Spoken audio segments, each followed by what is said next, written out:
Okay, so good morning, everybody. This week, we read from two Torah scrolls as part of the lead up to Passover. There are four special Shabbases in which a second Torah scroll is taken out of the ark, and then there's a fifth Shabbat in which there's a special Haftorah that is done. So this, just 1 second, one person's coming on. And another. Just a sec here as people get situated. Okay, so like I said, good morning, everyone. This week, two Torah scrolls are taken out of the ark as it's one of those special Shabbases as we are leading up to Passover. So this Shabbat is called Shabbat Parah because of the description, and we'll look at it in a little bit, the description of the special sacrifice that was made, or the purification ceremony that would take place if one came into contact with the dead and thereby becoming impure. What is the purification process? And it involves the sacrifice of a red heifer. So, and why we read this as one of the special Shabbases before Passover is that we remember that an integral part of the celebration of Passover when the temple was standing was to bring a lamb as an offering, the Passover lamb. And everybody in all of Israel would bring that lamb. And if they couldn't afford it themselves, they would share in the cost of it with other families. So everybody would come to Jerusalem and participate in offering that lamb on the altar. And you could only enter the temple precincts if you were ritually pure. And the most common form of ritual impurity was contact with the dead. And this is the ceremony described in which one would become pure. So that's part of the process of getting ready for Passover. This Shabbat, we say the prayer announcing the new month. And next Shabbat, April 2nd is Rosh Chodesh Nisan. That is the first of the month of Nisan, which means that Passover is just 2 weeks after that. So it's quickly approaching, whether we like it or not. All the supermarkets have their Passover food shelves ready. So it's coming quickly. Don't forget, if you do this, to sell your chametz and look for the form that has been sent out on the Shabbat sheet and also on the listserv. So anyway, so it's the portion Shemini this week and Shabbat Parah. So I want to look at one section of the portion Shemini and also look at Shabbat Parah today as well. So Baruch Atah Adonai Eloheinu melech haolam asher kitshanu b'mitzvotav v'tzivanu la'asok b'divrei Torah. So we're in the Eitz Chaim. We're on page 630. In whatever edition of Chumash you're using, look for in the table of contents the portion Shemini, which is Leviticus chapter 9, verse 1. Okay, so the portion begins. I'm not going to begin reading right here. Portion begins with reminding us in context that this is the 8th day after the 7 days of the consecration of the Kohanim. So Moses described for us at the end of last week's portion how his brother Aaron and their 4 sons would be consecrated, Nadav and Avihu, Eleazar and Itamar, along with their father Aaron, would be consecrated as the priests. Aaron would be the high priest, and what is involved in that. Sacrifices were offered as on this 8th day. And then I just want us to look at page 632, beginning with verse 22. beginning with verse 22 of chapter 9. Vayisa Aharon et yadav el ha'am. Aaron raises up his arms to the people, vayevarchem, and he blessed them. Vayered me'asot hachata'at v'ha'olah v'hashlamim, and he descended from, or upon completion of the sin offering, the burnt offering, and the offering of well-being. Okay? Verse 23, Vayavo Moshe ve'Aharon, Moses and Aaron entered El Ohel Moed, to the tent of meeting, Vayetzu, and they came out, Vayivarachu et ha'am, and they blessed the people, Vayera kevod Adonai el kol ha'am, and the presence of God, or the glory of God, was seen by all the people, or it appeared to all the people. All the people, Moses and Aaron blessed the people, Moses and Aaron blessed the people, then the glory of God descended, and all the people saw the glory of God. And then verse 24, Vateitzei eish milifnei Adonai, a fire burst forth from before God, Vatochal al hamizbeach, and it consumed on the altar, et ha'olah v'et ha'chalavim. It consumed the burnt offering and the fat parts. Vayar kol ha'am vayaronu. All the people saw and they shouted out in joy. Now that's, it says here, the people shouted. I would just add, it's a particular kind of shouting. It's shouting in joy. Okay, so the Hebrew name, a girl's name is Rina. If you've heard the name Rina, Rina comes from the same root of Ronu. Okay, so you wouldn't call a girl shout. You would call a girl shout with joy. Okay, that makes more sense. Okay, so Vayaronu, they shouted in joy. They exclaimed. They sang in full throat. That kind of idea, what Yaronu means. So they saw, the people saw God's presence and saw that the fire consumed the offering on the altar. So they shouted in joy.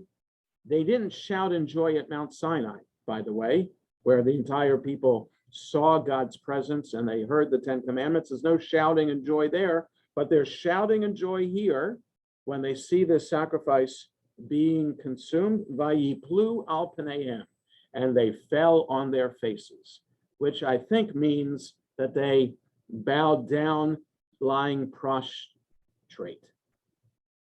Okay, so that's what Vayiplu al paneihem. So they shouted with joy and in abject humility and servitude to God, they bowed down. They fell on their faces. Okay, so that's what happens at the end of chapter 9. So it's an incredible experience that the sacrifices that Moses just described to us, and the construction of the tabernacle that was just described to us at the end of Exodus.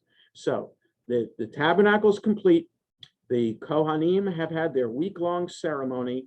They offer the sacrifice, and boom, God's presence is seen by the people, and the fire bursts forth from God to consume the sacrifice, and they have the natural, logical, spiritual reaction of shouting with joy, like, oh my, what have I just seen? Like miraculously, this fire is consuming this sacrifice. Yes, this whole system is works that Moses is describing to us. Wow, look at this. They're lying prostrate in abject faith and humility. Okay, then chapter 10, verse 1. From context, it seems this happens. This is the very next thing that happens. But we have to understand the context. The entire community saw fire burst forth from God to consume the sacrifice, and it was spiritually amazing. Vayikhu v'nei Aharon, this Nadav Avihu. Nadav and Avihu, the sons of Aaron, took Ish Machtakto, each one of them their fire pan, Vayitnu Vahen Esh, and they put fire inside of it. So that means you put the coal or the burning thing that goes in the fire pan. Usually the fire pan is used for incense, so you need something to burn the incense. So that's the fire that you put in it. So it's the burning thing. That's what that means here. Vayasimu aleha ketaret, and they put incense on the fire in their fire pan. Vayakrivu, and they offered it lifnei Adonai esh zara. They offered this before God, this foreign fire, this strange fire that is a fire that was not commanded. So the people respond to the sacrifice being consumed by God by falling on their face. It seems here Nadav and Avihu are responding by each bringing their fire pan with incense. Hasn't been commanded to do it, Esh Zara. So it's foreign fire. It's not commanded to do this. And what happens? Asher lo tziva otam, that they were not commanded. They were not commanded. Verse 2, Vateitzei Esh milifnei Adonai. The exact same phrase as verse 24 of chapter 9. Exact same phrase. Chapter 20, page 632. Chapter 9, verse 24. Vateitzei Esh milifnei Adonai vatochal al hamizbeach. That's verse 24. Fire burst forth from God and consumed on the altar the sacrifice. Here, verse 2. Vateitzei Esh milifnei Adonai, fire burst forth from God. Vatochal, also the same verb. The consuming is happening, but here, what's the consuming? Otam. The fire consumed them. That is Nadav and Avihu. Vayamutu lifnei Adonai, and they died before God. So, as we know, we've come across this portion every single year. This is one of the most difficult, theologically challenging events that happen in the Torah. Okay, you could argue the 10 plagues in Egypt are theologically challenging. Why do innocent Egyptians have to die in order for Israelites to be free? Okay, that's challenging. This is challenging. What did Nadav and Avihu do wrong? They brought strange fire. Was it idolatrous that they were bringing? That's not described. There's nothing. So Esh Zara, was it idolatrous fire? No, it just says Esh Zara, foreign fire, strange fire that they weren't commanded to bring. That's all. So they went outside the system. They did something spontaneous, perhaps in reaction to what everybody saw. And maybe they were putting it in a spiritual context, that in order to express gratitude to God for bursting forth like that to consume the sacrifice, maybe that's the reason they're bringing this incense, to add to the celebration, to add to the joy. We don't know. But whatever they did was wrong, God consumes them. So that's why below the line, there are a variety of ideas to try to explain this as to why would God want to kill Nadav and Avihu for just bringing strange fire? Moses hits the rock instead of speaking to the rock, right? In frustration, in providing water for the people. Why doesn't God strike Moses dead at that point? Aaron produces a golden calf when the people ask for a substitute, when they think Moses has delayed coming down the mountain. Does God strike Aaron dead for doing that? No.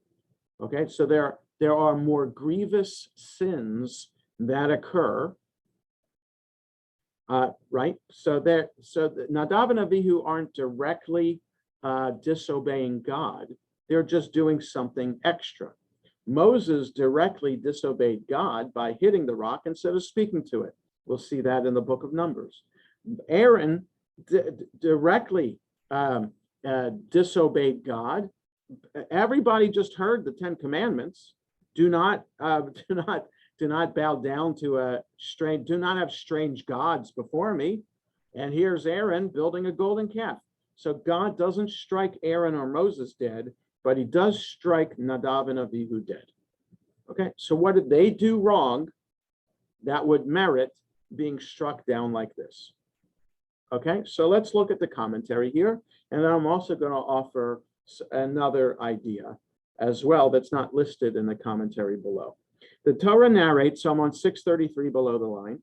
The Torah narrates the death of Nadav and Avihu very briefly, never telling us explicitly what they did to cause them to be struck down.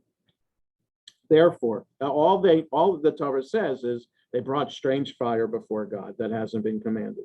Therefore, commentators over the generations have used their imaginations to speculate about what grave sin they might have committed, right? So any explanation commentators would have over the centuries is just that, just their own interpretation. It's not based on anything in the Torah here. One explanation is that they brought the instruments for making a fire into the tent, not realizing that on this special occasion, God was going to send fire miraculously from heaven, right? So they brought the fire, which we saw in chapter 9, verse 24, that God burst forth the fire. So they brought the material for the fire instead of anticipating that God is going to take care of it, God's self. Because they were too close to that fire, they were killed. Their sin, if any, was a lack of faith, trying to help God in a situation in which God did not need their help. Okay, so now we're often told that we have to work in partnership with God, that we can't expect miracles to happen for us. We have to be God's partner on earth by making things happen. So every other sacrifice, the Kohanim are lighting the fire on the altar. They're doing the slaughter. They're laying the animal out on the fire, on the altar itself. So yeah, it might have been logical for them to assume that they need to bring the fire.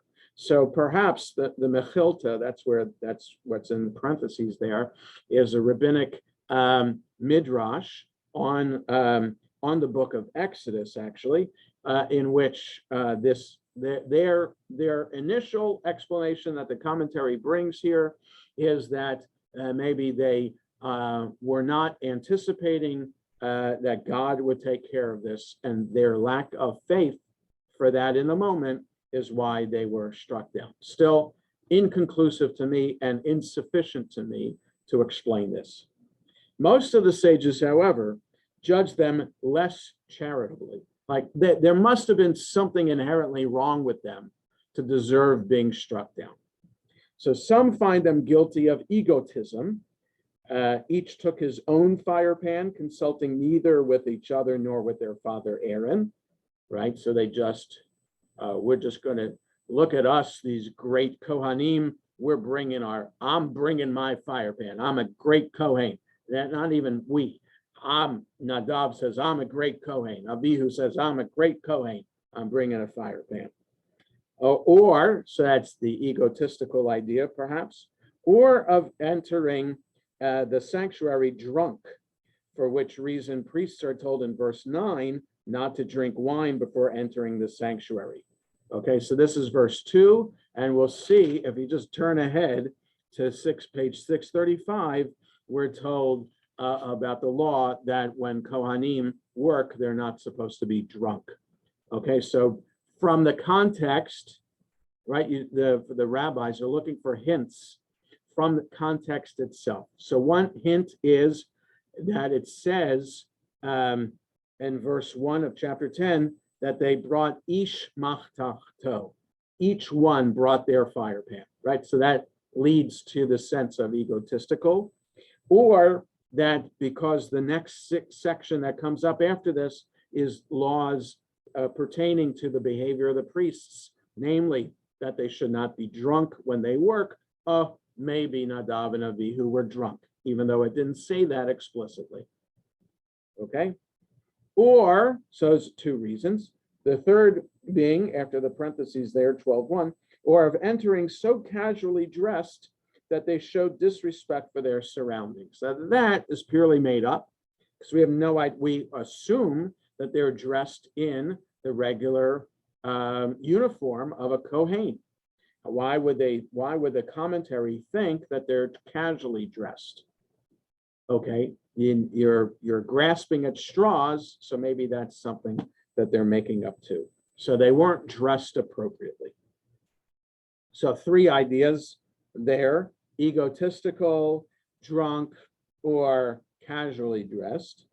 Others accuse them of impatience to succeed Moses and Aaron as leaders of the people, right? So maybe they saw Moses kind of giving the spiritual leadership to Aaron, their father, and maybe Nadav and Avihu said, you know what, if we think Moses is old, our father's even older, right? We know from the Torah that Aaron is 3 years older than Moses, and Moses is 80 or 81 at this point, and so Aaron would be 83 or 84. So it's our turn, they're saying. When the strange fire they bore was the fire of ambition, so it's a metaphorical fire, which prompted them to say, when will these old men, our father and uncle, die already so that we can take their place?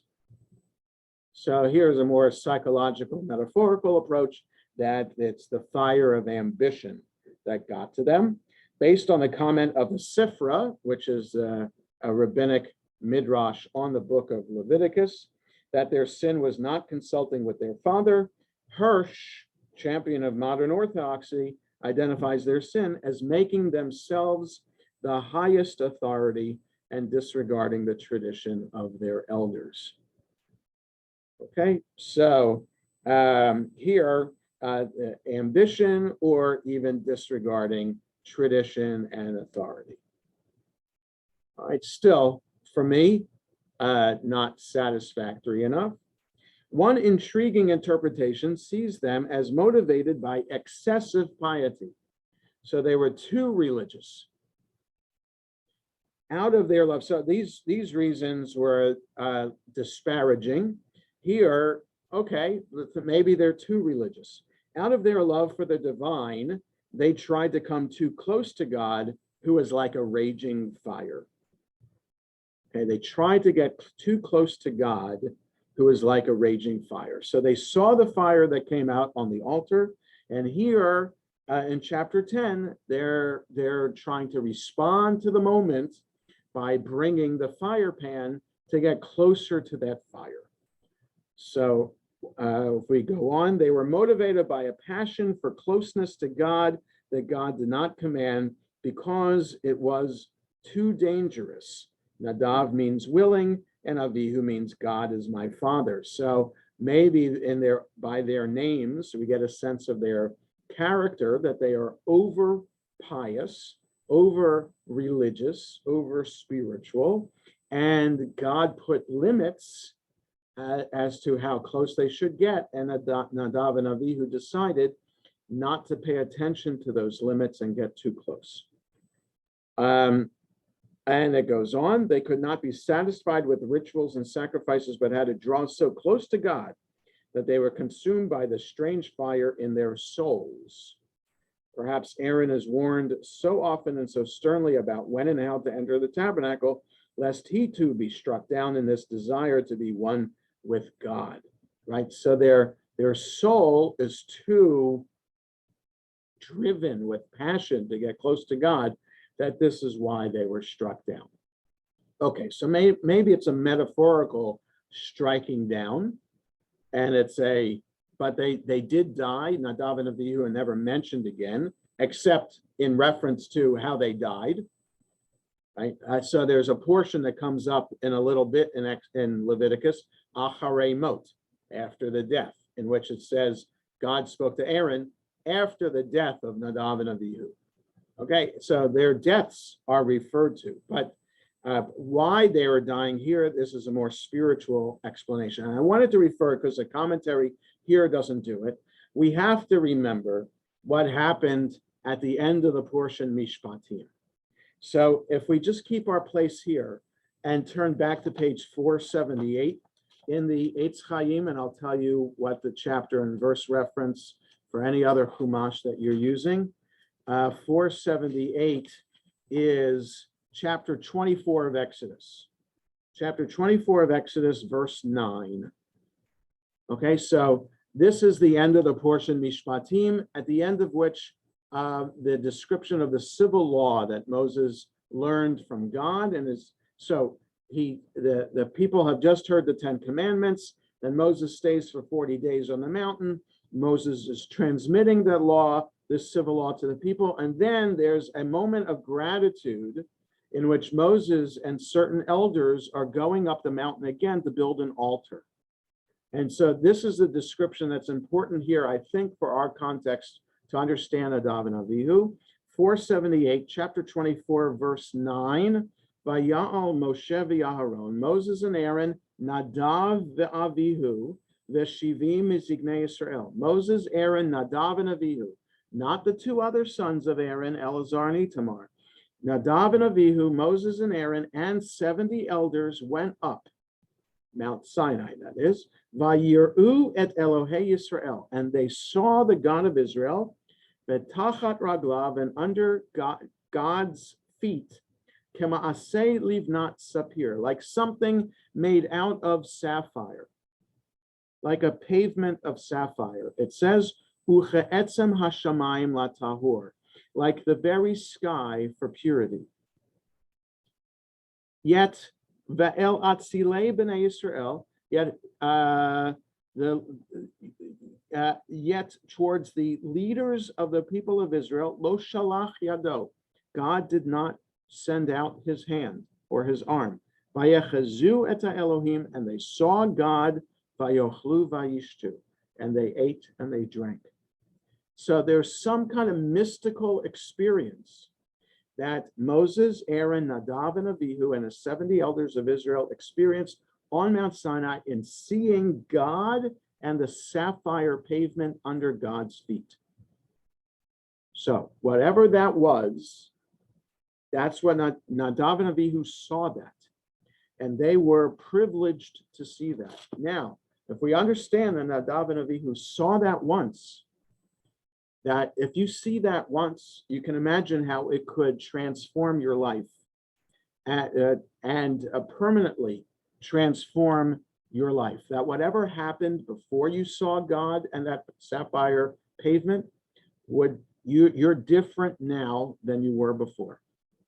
Okay, so if you can imagine the most amazing thing that you saw in nature, or the most amazing kind of spiritual experience you have, you can imagine how your life is transformed by that experience.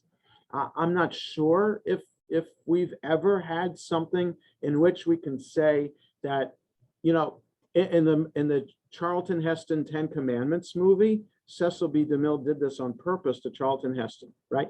After the 10 Commandments, when he comes down Mount Sinai, Charlton Heston looks different than he did before. Okay, so I'm not a movie critic, but that's something that you can see what a director does to help the viewer understand that something different has just happened to this person. So by doing that just kind of concrete thing, that physical thing, showing to us how Moses looks different. So you can imagine Nadav and Avihu, Moses and Aaron, the 70 elders, something different must have happened to them so that here, back to page 633, maybe Nadav and Avihu thought that they could bring this strange fire because they had been transformed by that experience on Mount Sinai. And perhaps God is saying no. Just because you had that one experience doesn't give you the right to go beyond the rules of how to do these rituals and how to offer these sacrifices. Possibly. Okay, so yeah, so that's all I wanted to read from the commentary here about Nadav and Avihu. It still doesn't help us.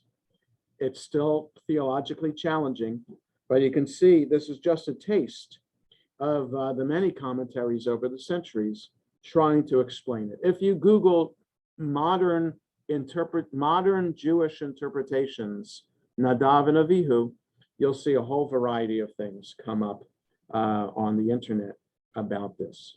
Okay, and not one is right. Not one is right, because we can't understand it. It's a mystery. Okay.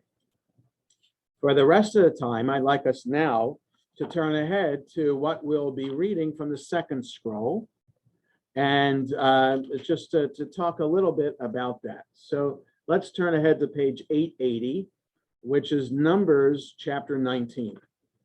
So whatever edition of the Chumash you're using, look for the portion Chukat, which is the very beginning of the portion, chapter 19, which for us is page 880 in the Eitz Chaim. Okay, so Numbers chapter 19. So the entire chapter 19 is read from the second scroll. This Shabbat happens to be the anniversary of my bar mitzvah, Shabbat Parah. I had a different Torah portion from the first scroll for my bar mitzvah, but it was Shabbat Parah 47 years ago. But who's counting? So I wanted to take a look at the very beginning of this chapter to understand, to see the below the line and how difficult it is for us to understand this unusual offering. Vaydaber Adonai el Moshe ve'el Aharon lemor. God spoke to Moses and Aaron, saying, Zot chukat haTorah. This is the ordinance of the Torah, or this is the ritual law, Asher tziva Adonai lemor, that God has commanded, saying, Daber el bnei Yisrael, speak to the people of Israel, v'ikhu elecha, and they should bring to you Farah aduma, a red heifer. So that's how it should be translated, red heifer. It says here red cow. Yeah, red cow, but it's of a certain age. So that's why it's called a heifer. I think a cow that is 3 years and younger, it's called a heifer. Okay, so it's a red heifer. So it's a cow. The commentary would also suggest brown. So it has to be completely red, reddish brown. Temimah, pure or without blemish. Asher ein asher ein ba mum, that does not have a defect in it. Asher lo ala aleha ol, that has never had a burden or a yoke on its shoulders. Unatatem ota, give it, this red heifer, el Elazar haKohen, to Elazar the Kohen. The hotzi ota el michutz lamachaneh, take it outside the camp. The shachat ota lefanav, and slaughter it there in front of him. Velakach Elazar haKohen, Elazar haKohen should take midama be'etzba'o, from its blood with his finger. Vehizah, and he should sprinkle el nochach penei ohel moed, in the presence or in front of the tent of the meeting. Midama, from its blood, sheva pa'amim, so sprinkle from the blood 7 times with his fingers. The saraf et ha'parah le'inav, and he should burn the cow in front of him. Et orah, v'et basara, its skin, its flesh, v'et dama, and its blood, al pirsha yisrof. Even its dung should be burned. And the entire cow and everything in it should be burned, right? And we'll just go on that it's used. The ashes are then mixed with hyssop and water, and it's used to purify those who have come into contact with the dead. Okay, so that's the rest of this. So it's a bizarre. So Eleazar does this and he becomes impure doing it. He has to be pure in order to do this ritual, but then it impurifies him. But by doing this ritual, it makes the impure pure. Okay, so it has this opposite kind of effect. It makes the impure pure, but it makes the pure, Eleazar the Kohen, impure. Okay, so trying to figure out the logic here is what is the lengthy commentary below the line, trying to make sense of this, as if we can make sense of any of the sacrifices, but with all the other sacrifices that we're reading about in the book of Leviticus, they in a way make sense in that they're offered for a specific purpose. Kohen, if you've committed a sin, you bring a sin offering. If you're guilty of something, you bring a guilt offering, a burnt offering, a well-being offering, a votive offering, a whole variety of kinds of offerings to respond to what's going on in your life. And if you can't afford this, you can bring this. And if you can't afford that, you bring that. So there are options here. So it's ritual. And there's no unusual things going on with those rituals, right? The Kohen just has to be pure when he does his work. And when he does his work, he doesn't become impure. And people have to be pure when they come to the temple to offer, and it doesn't impurify them to bring this. This is just the ritual, the way it is. This one has this bizarre kind of illogical sense to it, that it transforms the person bringing it and also transforms the person negatively who's offering it. So in trying to figure this out, we have the commentary below the line. So where it says chapter 19, below the line on 880, before continuing with the narrative, the Torah offers us the strange ritual of the brown cow. So the commentary is referring to it as the brown cow, not the red cow. But aduma, adom is red. Okay, and there is a different word for brown in Hebrew, and it's not adom. Okay, but it's a reddish brown color. Okay, because it is related to the word adama, which means earth or ground. So how could red be the color of the ground? So it's a reddish brown color. Okay, it's the classic example of a law that defies rational explanation. Okay, it says Chukat HaTorah in verse 2. This is the ordinance of the Torah, or the ritual law. So I just wanted to spend a moment just to explain. There are different kinds of laws or commandments from the Torah. There are those laws that have logical sense to them. Those laws are called mishpat, or in plural, mishpatim. So do not steal makes logical sense. So that's a mishpat. This is a chok. There's no logical sense to it.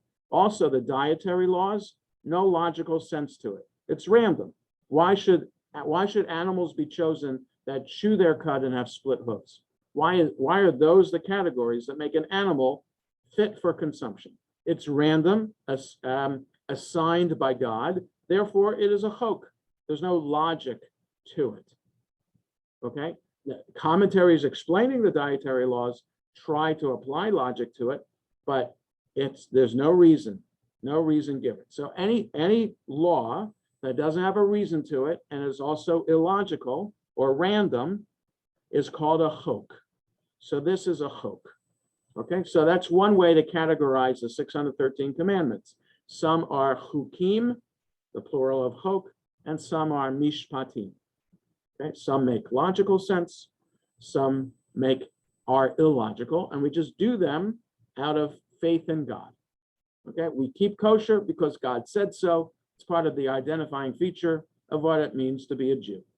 Okay, Shabbat doesn't necessarily make logical sense to rest on the seventh day when everybody else in the world is working all the time. And sometimes of the year when you bring in a harvest, it doesn't make sense to take a day off.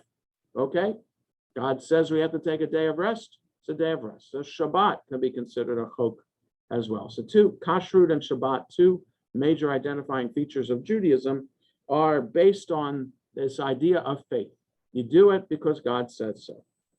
Okay, so the commentary goes on. Indeed, the general tenor of the commentaries asks us to accept this law without understanding it as a sign of love for and trust in God.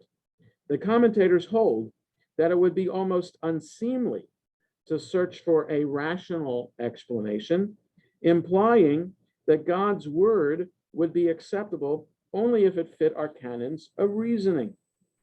Right? You can't, that's the whole idea about being Jewish, the traditional commentators say, is that you're not supposed to ask questions like this to question the reasoning. Even though many of the thinkers, Maimonides and others, for example, Maimonides especially, gave rational reasons even to the irrational, the unexplained laws, and said that it all makes sense. And that though Maimonides would say, we take this all on faith, but we should also add to our faith by knowing that it all makes sense. That's behind Maimonides' rational approach to the entire system. That part of his reasoning is to come up with a system for, like in his philosophical treatise Guide to the Perplexed, for those who haven't bought in yet. Maimonides tries to explain it all. But again, even he would say, you accept it all on faith. That's the ultimate. That's what we have to do as Jews. Human failure to understand a truth does not make it any less true, right? So we might not understand why we have to do the Parah, but that's our problem. It's not God's problem. We just have to accept it and just do it anyway. The Midrash pictures King Solomon, the wisest man in the Bible, right? So according to rabbinic tradition, then, if you're giving a paragon of wisdom, of genius, we would say Albert Einstein today. The rabbis would say King Solomon, because the book of Kings describes how he had a dream and God appeared to him at night and granted him the wisdom to be the wisest person in the world. All right, so just look at 1 Kings chapter 3, I think it is, to see that reference there. And because of that, King Solomon's the wisest person in the world. Lots of midrash about how brilliant a deductive reasoning King Solomon was. So the midrash pictures King Solomon, the wisest man in the Bible, saying, I have labored to understand the word of God and have understood it all except for the ritual of the brown cow. Right? So the rabbis are saying, this is beyond us. We can't figure this out logically. And we're going to say that even King Solomon can't figure this out. And by making that King Solomon said that he couldn't figure it out, shows that still we have to do it as they go on. These laws are decrees from God, and we have no right to question them. Okay, so I wanted to bring this part of this here, and just to understand, as we're reading through the book of Leviticus and reading about the sacrifices and how it may seem irrelevant to us today, and how this sacrificial system, how we're not disgusted by it, how we can't even imagine how people could have seen spiritual value to it. This commentary that I just read from Below the Line on 880 highlights the idea what it means to be a religious person. And that, yes, a lot of things about being Jewish are about how the whole religious system makes sense. That we have a system of morality and ethics that guide our lives, and certainly social justice as well. The whole system makes sense, and we pray to God, we pray for guidance and everything like that. But so 90% of the time, being Jewish that way, because it makes sense, fits the bill. But there are certain things that we do, right? So let me say it this way. We can't discount things from our lives if they don't make sense for us to do them. So if keeping Shabbat or keeping kosher doesn't make sense to us, and we're only doing things that make sense to us, then we'd be missing out on two major components, as an example, of what it means to be Jewish. And so, yes, most of the time, I define my Judaism based on how much it makes sense to me and how much it guides my life. But I also admit that I do things Jewishly that also don't make sense. But that's what it means to be a religious person, a person of faith. You're doing some things that don't make sense. Now, it's not like we're doing things that don't make sense that will lead to harm and injury and death. No, God forbid, we wouldn't be doing that. The things that we do that don't make sense are things like keeping kosher or other religious tenets like that. They don't harm anybody, but it's part of a system that you just do it because it enhances our life. Okay, so I think that's a point that I just want to reiterate, that doing things that don't make sense doesn't mean that we're doing things that are going to harm somebody else. So like religious cults out there that are like suicide cults, like Jonestown, right? That doing something that doesn't make sense, drinking the Kool-Aid, obviously not a Jewish thing, because doing something that doesn't make sense will not lead to death or injury or harm in any way. Okay, so the doing things that don't make sense are part and parcel of the system, are about how we express our relationship to God. Okay, and yes, Lori. Oh, yeah. I was just thinking about animal sacrifice, if the temple's restored, Right. etc. That debate or whatever, because, Orthodox, Right. or maybe not all Orthodox, but, Orthodox would favor that, and Mhm. other Jews would not Right. favor it, or at least struggle with it. So that would be an example of something that doesn't make sense, but arguably does harm. Ah, right. Yeah. So the rabbis understood doing harm as doing harm to another human being. Doing harm to an animal, if it's part of the sacrificial system, well, then so be it. It's only an animal. Okay. So if the PETA folks are watching, this is not about PETA. Okay. So there is a hierarchy in rabbinic Judaism that human beings are the best form of animal creatures. Anybody below us, any creature below us, animals below us are animals and are meant to be subdued by us. So we're not supposed to harm them unnecessarily, cause pain to them unnecessarily, except if we are, if we have work to do on our farm, we can work an animal, but not terribly.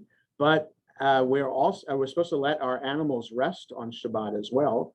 But if there's a sacrifice to offer, absolutely. If we have food to eat, consume the animal for that purpose too. So yes, so I think that's another reason why modern non-Orthodox Jews would say, yeah, we draw the line at rebuilding the temple and praying for that, not offering sacrifices again. No, we do not believe that animals should be offered for that purpose. We'll make the compromise about eating animals. Some of us will, myself included, but not to offer a sacrifice. Yeah, so so Judaism does evolve as a non-Orthodox Jew. I say that quite firmly. Judaism does evolve, and that's just the way it is. Yeah.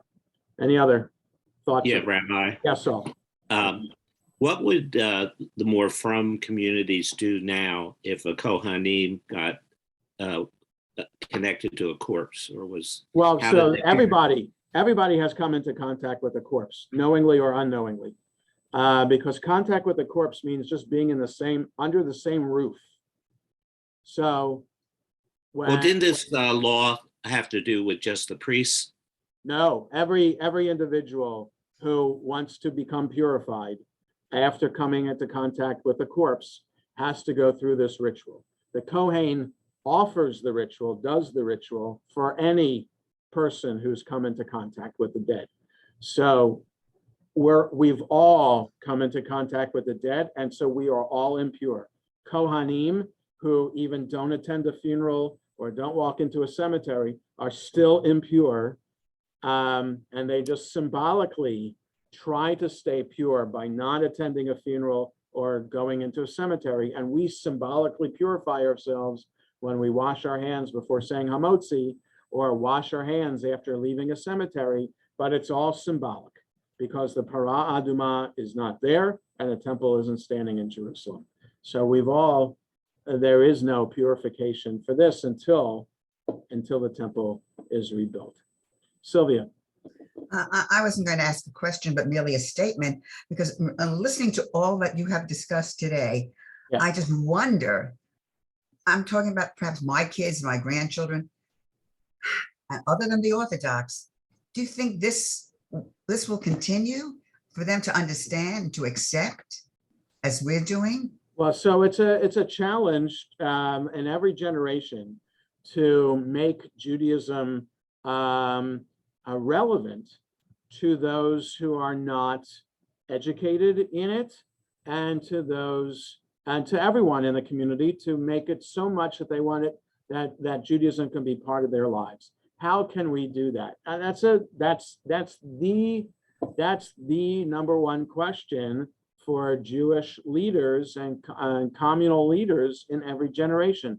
How do we make this relevant to people? So, that's what we try to do in religious school for the students here. And that's just a small segment of the population that sends its children to religious schools, no matter what kind of synagogue it is. So it's only like 50% of the Jewish community at one time belongs to a synagogue. So it's usually for the few years in which they're sending their kids to religious school. So everybody wants half of the community wants their children to be educated somewhat in the bare bones of what it means to be Jewish. So is it enough to prompt the next generation to bring their children to religious school too? I don't know, Sylvia. I really don't know. For Judaism to be passed down effectively, it has to be a three-way partnership between individual families, the synagogue, and the community institutions, right? So in other words, the family can't just drop off their kid in religious school and think that it's now up to the synagogue to train my child, and I don't have anything to do anymore. Families have to do things at home. Synagogues have to do their part in their training. Day schools have to do their part. Communal institutions have to do their part, and we all have to work together to see that in order for this to be successful, we're all working together in this, not leaving it up to one of the other partners to be in charge. So Sylvia, that's been my approach, and that's that sociologists argue about the future of the Jewish community in America. And for decades, they've been predicting the doom, but we're still here. So the quality of the Jewish community, that's subjective. I can't tell you whether the quality of the Jewish community has changed over the small amount of time that I've been a rabbi. Can't tell you that. Quality is subjective. So it's an important question, Sylvia. It's very worrisome to me. It is worrisome. It's absolutely worrisome. And that's one of the reasons why rabbis are leaving the rabbinate. You read those articles that have been in the Jewish media about rabbis resigning their pulpit and doing other things. It's a tremendous responsibility now. Extra factors involved in making it that much more difficult to be able to reach out and work with the Jewish community today. All right, I have to stop here for today because I have to get ready for my next Zoom. Have a good day, everybody. Everyone. And I'll see you all next Wednesday. Thank you.